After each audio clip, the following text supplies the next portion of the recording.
Hello, people of the internet. I am that guy that does movie reviews, and today I'm going to be reviewing Fantastic Beasts and Where to Find Them. This movie is directed by David Yates. He also directed the last four Harry Potter films, so Order of the Phoenix, Half-Blood Prince, and Deathly Hallows Part 1 and 2, which those are all great movies. This movie stars Eddie Redmayne, and he's playing a character named Newt Scamander. Now, this takes place in the Harry Potter universe, but it's like 1926, I think, when it actually takes place in. So, yeah, I mean, so Newt Scamander is a British. He basically likes animals. He wants, like, I'm not sure he's a veterinarian, but like, he wants to create a book about animals and what the Fantastic Beasts and where to find them is what the book will be called. Um, so before he goes back to England and does his final and makes and publishes book and writes it and just makes the book a thing, he has to make a stop in New York. He has to make one stop in New York, and then he has to go to Arizona, I believe, to do something. But when he goes to New York, some of the creatures escape, and that causes, and by the fault of Dan Folger's character Kowalski, he's a no badge, which is a no like a Muggle in the original series, and that causes them to meet. It's basically a wizard police person. Her name is Tina. She's played by Catherine Waterston, who is great in this movie. And her sister Alison Soto, or in the movie her name is Queenie.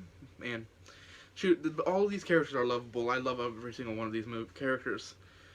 So the movie is basically them, those four people trying to um, get all of these beasts that were let out and catch them. Basically, that's kind of the basis of the movie. Now, when I didn't see a single trailer for this movie going in. I made it a point to not see a trailer. I was wanting to go in 100% blind.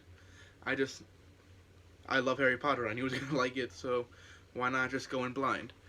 I recommend you pick a movie that you really want to see. You know you're gonna see it. Don't watch a trailer for it. I mean, just don't do it. It'll be fun. But anyway, so next thing, the acting. Okay, I didn't say this when I was saying like, hey, this person plays this character. Ezra Miller, he plays a guy named Cadence. He is the best part of this movie, in my opinion. Ezra Miller is one of my favorite actors. He was in Perks of Being a Wallflower. He's gonna be in the new Flash movie. He's going to be playing Flash, which I'm really excited for. But anyway, Ezra Miller in this movie, oh, he was great. I loved him. I kind of there's tears with involving him. There's scenes involving him that brought me to tears. I'll just leave it at that. Eddie Redmayne as Newt Scamander was amazing. He was adorable. He was lovable. You can tell he has a love for these creatures. Like he has this little, I forgot what it's called, like this green, looks like a little bit like a green stick. It's really adorable. You can just tell like they were friends. He was friends with and like knew every single one of these animals, and I loved it. It was fantastic. Ah, jokes. Colin Farrell is also in this movie. He's kind of the I won't say he's the antagonist, but he's definitely one of the opposing forces for Newt Scamander. Uh, Colin Farrell essentially plays the like a policeman type person, like the sheriff who's all mean and grumpy all the time, and he's basically trying to get Eddie Redmayne, Newt Scamander, under arrest for bringing in all of these animals that he believes to be super dangerous. They're not. But yeah, Colin Farrell was great in this movie. There's a twist involving, there's a twist towards the end of the movie that Colin Farrell just plays so well. I loved it. The cinematography in this movie, the camera work, was beautiful. It was straight up some of the best camera work I've seen this year. It was great. I loved actually like this um, cinematography than most of the Harry Potter movies, but I do need to rewatch those. Maybe I'll review those soon. But anyway, the music in this movie. Harry Potter always has great music. The theme, do do do do do do do, is great. I mean, listen to it. I mean, you got great music in there. Very well paced, was very fast paced. There was never a part where I was like checking my phone. It was perfect. I loved it. It was very well paced. And I've got to say, this is the most fun I've had in movies this year, out of every single movie I've seen this year. It is so fun. I was always smiling. I was crying at points, but it's still fun. I like when I cry. But yeah, it was just really fun, and it's really it's really fun. I can't say any more than that. It was also really well directed. David Yates did fantastic in this movie. I just really enjoyed it. I thought it was a really well directed movie. There was a couple scenes where I jumped, like, scary moments. It was like, it was really well directed in that sense. Even though there was those scarier moments, this was extremely a great family movie. It's a family movie. It's not like a, and you don't have to have seen the Harry Potter movie. That's how it was my grandpa. He wasn't the biggest fan of Harry Potter. He loved this movie. He was ecstatic. He loved it.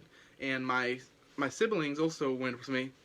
They saw it without having seen any of the Harry Potter movies and loved it. They actually made them want to go watch Harry Potter. They asked me, and soon we're gonna start watching it them. So I will say, even though it's a great movie, there's some Harry Potter movies I enjoy more. There's only like two I like more than this. But anyway, so overall, I think it's a great movie. It's definitely the most fun I've had at the theater this year. Ezra Miller was fantastic. Oh my god. Eddie Redmayne was fantastic. Colin Farrell was great. Everyone was fantastic in this movie. There wasn't a bad thing about it. That's why I'm going to give it my first A+. A+, you got it. Bye-bye. And that's not bye-bye. I have one thing to tell you. So, I'm thinking about reviewing, I'm going back between one or two things. Westworld is a show on HBO. I've heard great things about it. I want to do a review of the series. But, I don't know how, I won't be able to do it till like Friday-ish. So, tomorrow for sure I'm going to be posting a review for the second half of Season 3 of The Flash. Great show, I love it, but I'm going to wait till my review to tell you what I think about it fully. So, I probably won't be able to get a Westworld review out till like Friday or Saturday, maybe Thursday at the earliest, but or I can try to get a review out daily and do a Studio Ghibli. I mean, it's up to you guys. Leave a comment down below. I'll be sure to read your comments. But yeah, anyway, have a great day. I'll see you in the next review. Bye-bye.